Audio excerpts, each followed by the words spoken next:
Back up Vernon, wide open Sampson. 4-3. There's the dagger. He even gives a little shout out to the student section. They're loving it.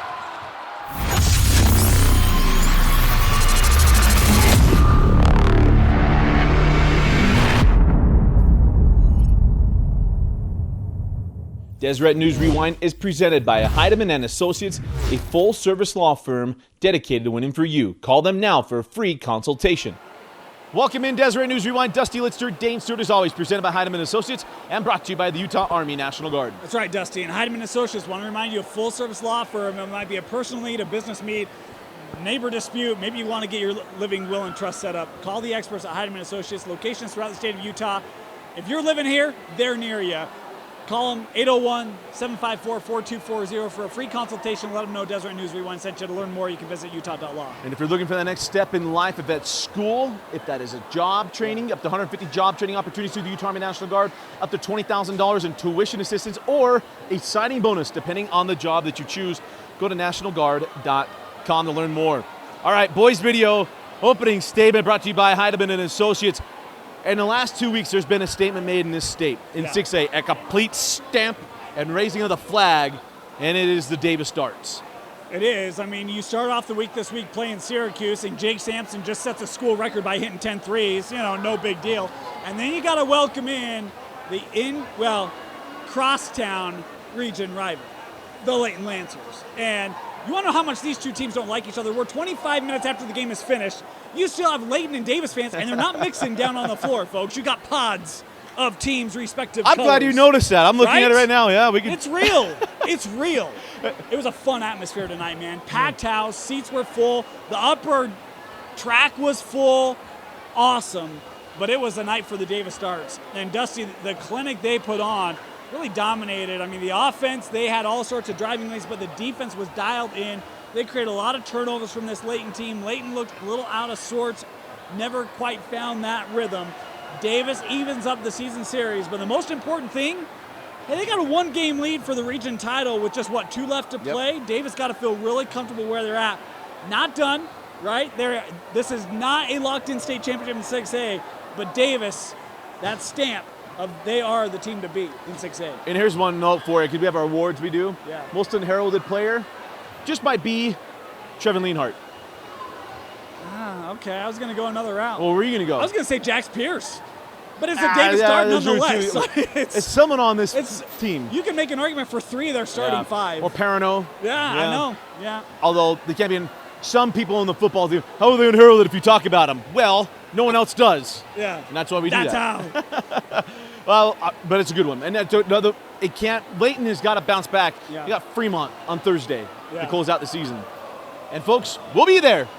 We got you covered. Not missing out. They're getting Region 4 treatment if they like it or not. So, all right, let's go through it. Region 1 this week, Dane. I mean, we're talking about Fremont had to bounce back, and they were able to do that this week. Yeah, I had a nice win earlier this week over Northridge. They were down, I think, 10 at the half. Had to come back in that ball game.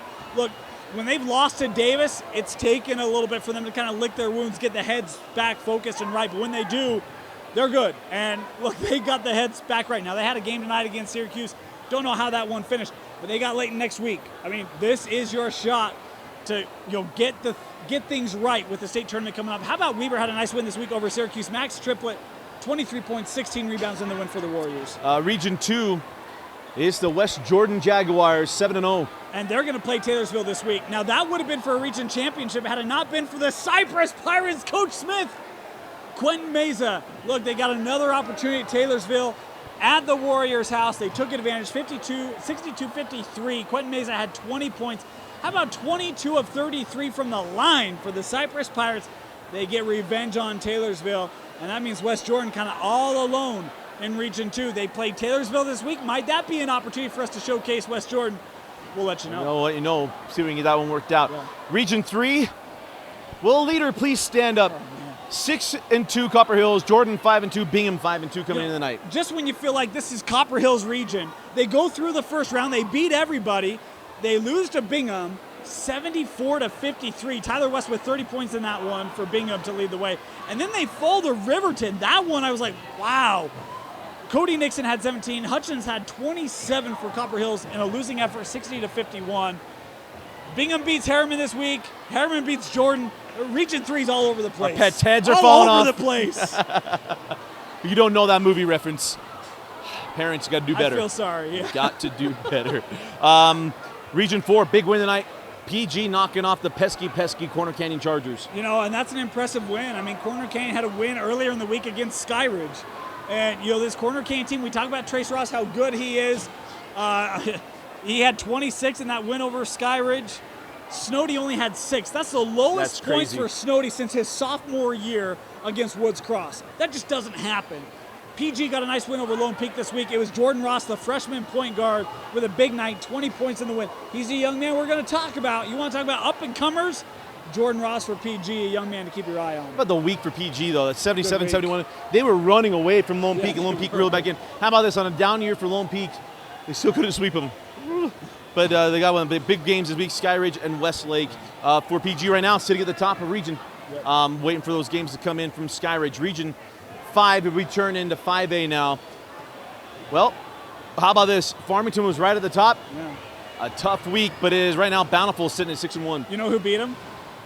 The team I predicted to win a state championship, Woods Cross, 69-59. Howe had 28 points. Dimmick had 15. Talk about Fremont. They've been playing really well in region.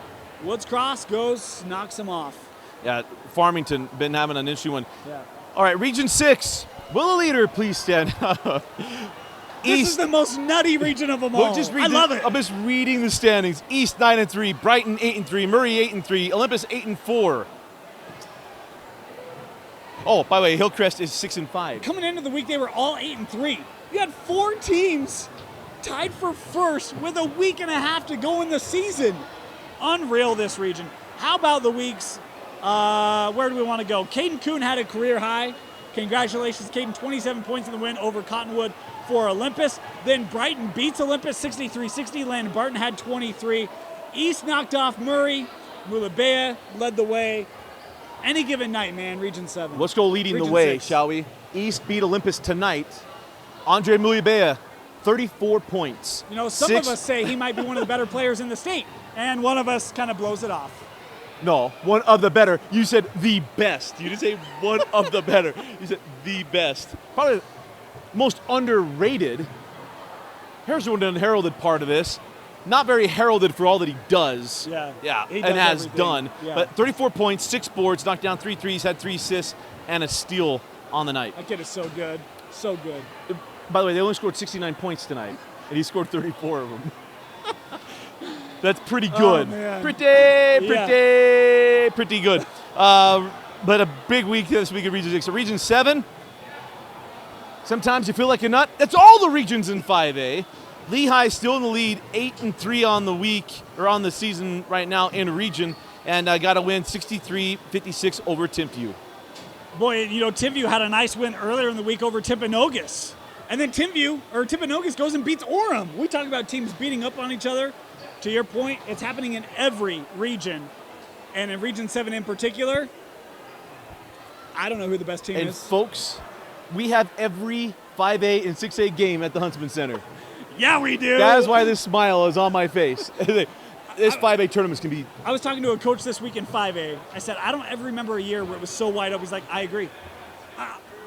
This is I don't ever remember this, Dusty. Well, and you know, and it's funny, I make so many statements. I'm like, hey, there's one certain thing in 5A. It is Springville. Well, Payson says, hold my Diet Coke. Payson? Payson gets a 72-68 win earlier this week against Springville, giving them their only loss in region. And we saw Payson earlier this year against Wasatch Academy. But how about this? Hayden Roundy, 34 points, 4 boards, 4 assists. Parker Larson, 20 points on the night. You want to know who had a good week this week? Hayden Roundy. That young man needs an ice bath. And Hayden, tell your coach you deserve to sleep in on a Saturday morning. He had, against Wasatch, a 56-55 win. He had 23 points with 4 threes in that one. Then they go and beat Springville when it looks like Springville is the team in Region 8. Payson with a really good week. Congratulations. Let me make a blanket statement. They are the team in Region 8. Yeah. That hasn't changed just because you lose to Payson. Right. I won't let that one go. I don't disagree, but it just felt like No, you're They were right. going to run the table in the region. I just wasn't backing down on my statements Yeah, I've made before. All All right, best of the rest brought to you by the Utah Army National Guard. Well, Dusty, it's time for your weekly Mason Falslev update. And how about the week he had? Went over Bear River, went 19, 14, and 11 triple-double for Mason, his second of his career, second of the year as well. How about a 74-62 win over Logan? And we want to talk rivalries. We're going to talk about it in a little bit. How about this is a potential rivalry? Mason Falslev with 3 seconds left, throws a windmill dunk in a double-digit lead. Right. He finished with 30, 4 threes. Sam Phipps had 26. Good week for Skyview. Dixie Flyers, tough week. Yeah. Tough week. Yeah. 69-48 loss to Pineview, but congratulations to Pineview. It is their game of the week. 3 guys all over 15 points. How about this? 4 of the 5 scores. Okay, Ryan Hopper, 17 points. Taven Shepard, 15 points. Jared Sudweeks, 14 points. Jared Kohler, 14 points. That is balance. That is balance. Balance in the biggest sense as Dixie drops their first region game of the season. How about the balance in Region 9? You talk about it there for Pineview, but they were on the short end against Cedar City in overtime. Cedar had 5 players in double figures. 5 of them. Yeah, it's going to be tough to beat. Yeah. Let's go Richfield, shall we? We talked about the girls earlier. How about the boys? Knock off South Severe 74-32, and they knocked out Carbondano 65-36. I don't know what you're talking about. How about a crazy, crazy game? American leadership in triple overtime over Juab. And you can go watch this. I'll keep my opinion to myself. Jonah Larson, 30 points, hit 4 threes. Jacob Negus, 18 points, 11 rebounds. Langford went 20 and 11. Alfred 18 and 18 in the loss for Juab. Triple overtime. Incredible finishes. Well, American leadership with the win. Crazy stuff happening on the stretch. We talk about Pet's heads falling off. I mean, it was one of those crazy things that really went down. I try to give my Green River update every week. They lost last week to Whitehorse when we did our show. They lost 51-49. Bounced back this week, beating Pinnacle 78-63. How about Delta? You want updates on players? Derek Smith had a good week this week. So big outing in the win, and then they lost to Manti this week, 83-75. What a high-scoring battle that was. Smith had 41 points. Came up short.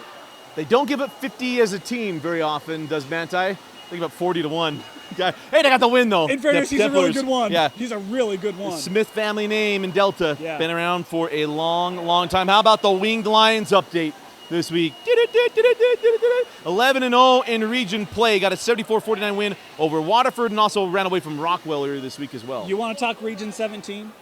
You want to talk Region 17? I got Region 17. I just talked about it. We went and saw the state's leading scorer in Savion Armstrong put on a clinic against APA West Valley. And look, APA West Valley, they've got a really good sophomore shooter, Wade Hymas. He can finish with 17 or 18 points in that game to lead the way for the Eagles. They came up short. Savion Armstrong, I think he had 26 points by my count. Unreal athlete. Young man grew up playing in a 6A program, transferred over to out to St. Joe's, and had an impressive week this week. Savion Armstrong leading St. Joe's to a win. He's Savion his scoring title. Yeah. Well, congratulations to him. Let's get to our 5 list, shall we? Brought to you by Heidemann and Associates. Again, if you need any legal needs, a free consultation, give them a call. Go look them up at www.utah.law. Top rivalries is what we're talking about this week. And Dane, I'll let you go first. All right. Well, hey, it's not a Dane list if it doesn't start with an honorable mention. How about the Delta Wabbits? Feels like nobody likes the Wabbits. Delta, I got your back. That's why I always give you a Derek Smith update. Lay off the Wabbits, huh? All right. Number 5 for me. I'm going to go with North Sanpete and Manti. The Hawks and the Templars, my number 5 best of the rest rivalry. That's a good one. Hey, let's go old Region 9, if you will, or old Region 8, back when we were a smaller state. Stay there. Carbon Emory. Owned by Todd Jeffs. And brought to you by Dusty Litster.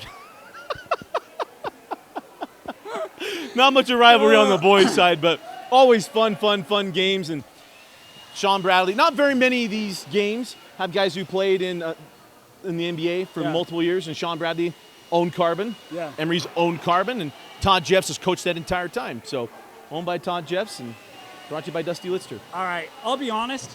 I don't know how many fans are fans of mine in Carbon. Carbon County, right, in price. Dusty he's the Carbon guy, right? Yeah. But I got Carbon ranked ahead of Dusty in this one. I got Carbon and the world, because I don't care if it's Emory, I Nor don't care Sanpete, if it's Mint, nor Sanpete, Delta. whoever it is. It is the biggest rivalry. In fact, it should be number one. I apologize, Carbon Faithful. I probably have you a little bit low here. You know how I know You know, Vince? I'm going to bump that up to 1. You know how I know Vince Francis likes you more than me? He told me there's a really good one coming up. He told me that earlier tonight. Well, I submitted it to him. I thought the Paiute Penguins one was what he was talking about. That was really good because it's absolutely true. That old region. Yeah. I don't have any favorite In fact, teams. even when they go out of state to play teams from Montana, folks. It was Colorado, Montrose, Colorado. Yeah. And I can't go to the Lehigh football field. I won't do it. Carbon versus the world. Number 4. That was really good. Man, that touched my heart. How about this one? One of the originals. Yeah. Uinta versus Union. Like Cougars versus Utes. It just speaks Utah. Yeah. Uinta's had more success in the last some time, but either way, Union versus Uinta. I thought about that one. The reclassifications have kind of messed that one up. Not that I'm blaming anyone. Number 3 for me, I got Grantsville and Morgan. These two teams don't like each other. A lot of really good matchups over the years and a lot of different sports. I got the Cowboys and the Trojans, number 3. Here's one. One viewer's going to love this one. Emory versus Richfield. I almost put someone else in there, but there is history to this all the way back in 2A. One of the best state championship games ever played, right? I would say roll film if I knew we had this one. Stephen Gordon at the horn, Emory knocking off Richfield. You know what's funny? Every 50-year-old that we talk to knows where they were at when that game was played. Yeah. Just saying. Sean Bradley, Todd Jeff's state championship. Yeah. 50 might be an exaggeration. My apologies to all of our friends. 45, 46-ish. Yeah, it's up there. Yeah. Good one. Stephen Gordon knocking down that shot. But yeah, now they're in the same region again than was back in the day. That's a good one. All right, number 2 for me. Look, I might get some people that are like, you don't know what you're talking about. You live up in Salt Lake. That's fine. You can mute me for the next 15 seconds. I'm going new school. I'm going Dixie Desert Hills. These two teams, it feels like Dixie Pineview is kind of that historical rivalry. But I think the growth of the Desert Hills programs really across the board, these two feels like they play for a lot of region championships, a lot of top seedings. I'm going Dixie Desert Hills. You know, you said you didn't put this one in number. Yeah, Dixie versus Pineview. Yeah. One of my very favorite non-5A, 6A championship games of all time was that 07 Dixie Pineview at Burns Arena. Unreal. I mean, unreal. That game was crazy, but every year it's good. That game was so good, we almost had a college stadium in a top 5 of our favorite high school stadiums. That's how good that was. Yeah. It was. Yeah, Fink and versus Garrett, that was great. All right. Again, I'm going to go with a new school rivalry, okay? There's a rivalry that I think you could say is one of the top rivalries in all of 4A. But I'm going new school here. I'm going Skyview, Green Canyon. They split, and you look at these two programs, Dusty, they've been very competitive with each other. They don't like each other. Green Canyon, the new school up north. You talk about dividing families in our girls video. You have that going on with Skyview, Green Canyon. I have that as my number 1 best of the rest rivalry. We keep doing this. Because I wasn't going to go, I would say Skyview Mountain Crest. I would say Box Elder Mountain Crest. Well, the new not like them is Ridgeline and Green Canyon. Yep. And Skyview, Green Canyon, absolutely. And I think the bell might change a little bit, but right now it's really, really fun. Yeah. Up there at the top of the state. Who are the rivalries we're missing? We know we got them there. Oh, but it's on the best of the rest. Don't hate us. We got 5A, 6A. You know what rivalries we're missing? Our 6A, 5A. Yeah, well, those are coming. Best of the rest ones. We know there's a lot out there. Let's do it. I'm confused. Oh, yeah. Now? Yeah, now. All right. All right, number 5. Well, you got your. Come on, Dusty. Honorable mentions brought to you by Dane Stewart. If you got any questions for Dane, hit him up at Dane_Stewart on Twitter. You know it. I might even respond. All right, honorable mentions. I got 2 of them for you. How about the Battle of the Wasatch back? Park City Wasatch. Great to have them back in the same region again. Fun rivalry. And I got another one for you out on the west side. Granger, Hunter. They always fill it up. It's the Battle of West Valley. Those are my honorable mentions. All right, number 5, Dusty. This is listed in another video of ours. Highland East. And if you haven't had a chance to go out when they play At Highland, you get Freak East. I mean, you got all sorts of good stuff going on. Highland East, no matter where it is, always a great atmosphere. Number 5. That's a good one. When we first came into this, there was a rivalry we got to see all the time, and now there's a little bit more history to it. Orem and Pineview. Yeah. Now the coach, Perry Wildeboer, has gone from Pineview over to Orem. That's where he was when we started this. Yep. That is always a good one. In fact, that return game coming up here pretty soon. Yeah. I got another one for you here at number 4, Dusty. This one has been a long-term one, still in play. Bountiful Woods Cross, my number 4 rivalry. Student sections always show out, loud. There's a lot on the line. Neighbors, families going to battle.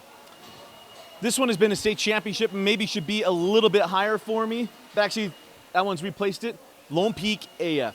This was a game that was so big, it had to get moved to the UCCU Center. Yeah. Okay? This is still up there for me. I mean, I don't want to say it even came down because last year was really good too. Yeah. Now they know how they have bigger gyms. Speaking of AF, why they can play it somewhere else. So that's a good one. Number 3 for me, I'm going to go down south. Springville, Maple Mountain. This rivalry gets so heated. You talk about it in the girls' video. One of the best rivalries in the state. We didn't even talk about this. That is my number 3. Yeah. That's the one game that a certain, I think it's the intern says, I'll go anywhere to a game, but I won't go to Maple Mountain at Springville. I'm not doing it. That's how good it was. Yeah. That's how good it was. We got pinched in there once. All right, number 2. Number 2 for me, PG Lone Peak. I mean, it's hard to find a rivalry better than PG Lone Peak. And you talk about all the drama that's been built up over the years and that class last year for PG and trying to get over that Lone Peak bugaboo. And PG Lone Peak, man. Number 2. I know your feelings on certain things, but I like this one. I think you'll agree. Leighton Okay. Davis coming in my number 2. Oh, Jesse Wade, Dries Blackman kind of is what, I won't say introduced us to it, but it's where we really got to see where this went. This game tonight was spectacular. The fans showing up at either gym, they don't like each other. I mean, just, I won't say hatred, they just don't like each other. They prefer to be away from one another. well, I don't agree with you, Dusty, because my number 1 rivalry is Davis-Layton. It's not number 2. Give me a break. Look, man, you come out to this, and it is standing room only. Every time they play, regardless of where they play, they're neighbors. This is a long rivalry, been around for years. This is not a new school, recently split. No, this is like parents. In fact, you got a coach at one school that went to the other one right now, huh? Davis-Layton, the best rivalry in the state. How many times they played for a state championship? Knowingly, Doesn't anyway, matter. since we did this. Well, know. my number 1 was your number 2. Lone Peak and PG. We've done, I mean, that game got us closer to officials. Because without that game and me blowing my stack, we'd have officials reach out to us. But we've had amazing finishes in that. We've had to be a state championship game twice in the last, 3 years? Yeah. Lone Peak, PG, all day long. All day long. I have my thoughts, but that's for another time. We'll do that off camera. There you go. Maybe on a podcast. Who knows? Hit us up on Twitter. Who are the rivalries we missed? Yeah. We know we probably got a few of them. Yep. But for Vince Francis and Dane Stewart, I'm Dusty Litster. Thanks for joining us and watching Deseret News Rewind on Deseret.com.